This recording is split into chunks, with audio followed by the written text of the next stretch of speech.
സ്നേഹിച്ചാൽ ചങ്കു പറിച്ചു കൊടുക്കും, ദ്രോഹിച്ചാൽ ചങ്കിൽ കത്തികയറ്റും. സ്നേഹം, ദേഷ്യം, വെറുപ്പ്, പക തുടങ്ങിയ എല്ലാ വികാരങ്ങളുടെയും ഒരു എക്സ്ട്രീം വെർഷൻ ആയില്യത്തിൽ പിറന്നവരിൽ കാണാൻ സാധിക്കും.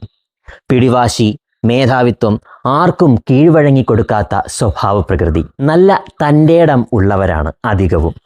വല്ലാത്ത അഭിമാനികൾ ആയിരിക്കും. എവിടെയും തല ഉയർത്തി നിൽക്കാനാണ് ഇഷ്ടം. ഒരാളോട് സ്നേഹം തോന്നിക്കഴിഞ്ഞാൽ പിന്നെ അയാളെ എന്ത് വില കൊടുത്തും സംരക്ഷിക്കും. അത്രയും സ്നേഹിക്കുന്ന വ്യക്തിയോട് പോലും ദേഷ്യം തോന്നാൻ നിമിഷങ്ങൾ മാത്രം മതി, ചെറിയ കാര്യം മാത്രം മതി.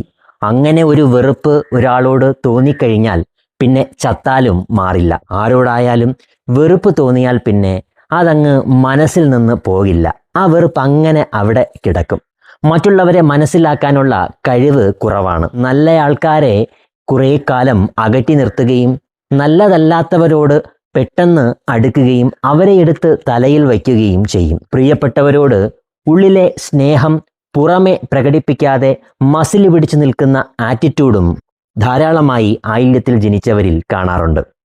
വേണമെന്നുള്ളവർ എന്നോട് സഹകരിച്ചാൽ മതി, വേണമെന്നുള്ളവർ കൂടെ നിന്നാൽ മതി, ഇനി ആരും ഇല്ലെങ്കിലും എനിക്കൊരു ചുക്കുമില്ല. ഇങ്ങനെയുള്ള ഒരു ആറ്റിറ്റ്യൂഡാണ് ഇവർക്കുള്ളത്. മറ്റുള്ളവരെ സുഖിപ്പിച്ച് സംസാരിക്കാൻ കഴിയത്തേയില്ല. വെട്ടൊന്ന് മുറി രണ്ട് എന്ന വിധം നിലപാടുകൾ വ്യക്തമാക്കും. അതുകൊണ്ട് ധാരാളം ശത്രുക്കൾ ജീവിതത്തിൽ ഉണ്ടായിക്കൊണ്ടേയിരിക്കും. തന്നെ കുറ്റം പറയാനും പുറകെ നിന്ന് പണി തരാനും തന്നെക്കുറിച്ച് അപവാദം പറഞ്ഞു നടക്കാനും തന്നെ ദ്രോഹിക്കാനുമൊക്കെ ചുറ്റിലും ആൾക്കാരുണ്ടായിക്കൊണ്ടേയിരിക്കും. പിന്നെ ഇതൊന്നും ഒട്ടും ഏൽക്കാറില്ല. കാരണം ഇവർ ശരിക്കും വേട്ടക്കാർ തന്നെയാണ്. താൻ വളർന്ന കുടുംബത്തെ കഷ്ടതകളിൽ നിന്നും ഉയർത്തുന്നവരാണ് ഭൂരിഭാഗവും.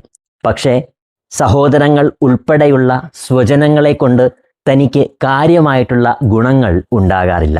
തൻ്റെ കഷ്ടപ്പാടുകൾ ജീവിത പങ്കാളിയെ പോലും അറിയിക്കുന്നത് ഇവർക്കൊരുതരം അഭിമാന ക്ഷതമാണ്. ഭൂരിഭാഗം പുരുഷന്മാരും ഭാര്യയെ അടക്കി വാഴാൻ ഇഷ്ടമുള്ള കുടുംബത്തിലെ സ്വേച്ഛാധിപതികളാണ്. ക്ഷമയുള്ള ഒരു സ്ത്രീയെ വിവാഹം കഴിക്കാനായില്ല എങ്കിൽ ദാമ്പത്യം ദുരിതത്തിൽ കലാശിക്കും. ഈ നാളിൽ പിറന്ന ഭൂരിഭാഗം സ്ത്രീകളും ഭർത്താവുമായി കലഹം, ഭിന്നത, അകൽച്ച തുടങ്ങി വിവാഹമോചനത്തിൽ വരെ എത്തിയേക്കാം. ഇല്യത്തിൽ പിറന്നവർ നല്ല നേതൃപാടവം ഉള്ളവരും പ്രതിസന്ധികളോട് പടവെട്ടി ജയിക്കുന്നവരും നല്ല ആജ്ഞാശക്തി ഉള്ളവരും ആണ്. ഒറ്റക്കൊമ്പനെ പോലെ എവിടെയും തലയെടുപ്പോടുകൂടി ഇവർ നിൽക്കുക തന്നെ ചെയ്യും.